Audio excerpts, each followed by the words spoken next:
రంగారెడ్డి జిల్లా Abdullapurmet తొర్రూరులోని MLA Malreddy Rangareddy camp కార్యాలయంలో ఈరోజు పలు కార్యక్రమాలు జరిగాయి. బ్రాహ్మణపల్లికి చెందిన కొంతం వెంకట్రెడ్డి తదితరులు ఆలయ కార్యక్రమానికి రావాల్సిందిగా ఎమ్మెల్యే మల్రెడ్డి రంగారెడ్డికి ఆహ్వాన పత్రికను అందించారు. మరోపక్క యాచారం మండలం అయ్యవారిగూడ గ్రామ సర్పంచ్ నక్క అలివేలు వెంకటేష్ యాదవ్ ఆధ్వర్యంలో ఉప సర్పంచ్ సభావాత్ కిషన్ నాయక్, వార్డు మెంబర్స్ బానావత్ విజయ, కొప్పు మహేష్, మండలి మంజుల, వలవోజ్ మహేష్, నక్క కలమ్మ, నేనావత్ అంజలి, సాభావత్ గోపాల్ తదితరులు స్థానిక ఎమ్మెల్యే మల్రెడ్డి రంగారెడ్డిని క్యాంప్ కార్యాలయంలో కలిశారు. గ్రామంలో సీసీ రోడ్లు, డ్రైనేజీ మరియు వీధి దీపాల ఏర్పాటు గురించి వారు ఎమ్మెల్యేకు వినతిపత్రాన్ని అందించడం జరిగింది.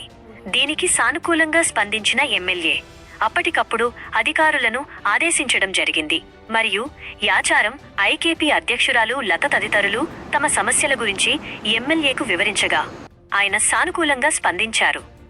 అలాగే ఇబ్రహీంపట్నం ముస్లిం సోదరులు కూడా తమ సమస్యలను తెలపగా వెంటనే స్పందించిన ఎమ్మెల్యే మల్రెడ్డి రంగారెడ్డి సంబంధిత అధికారులకు తగిన ఆదేశాలు ఇవ్వడం జరిగింది.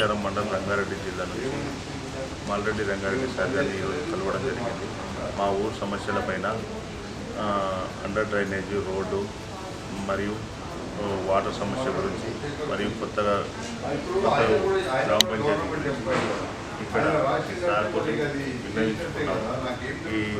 ఇవన్నీ త్వరలో మేము 100% మేము ఈ సమస్యను ఖచ్చితంగా అమలు చేస్తామని మల్రెడ్డి రంగారెడ్డి సార్ గారు హామీ ఇచ్చినారు. సార్ గారికి ప్రత్యేక కృతజ్ఞతలు తెలియజేస్తున్నాము. అయ్యవారిగూడ గ్రామ పంచాయతీ మాకు డ్రైనేజ్ సమస్య, వాటర్ రావడం లేదు, సమస్య ఉండే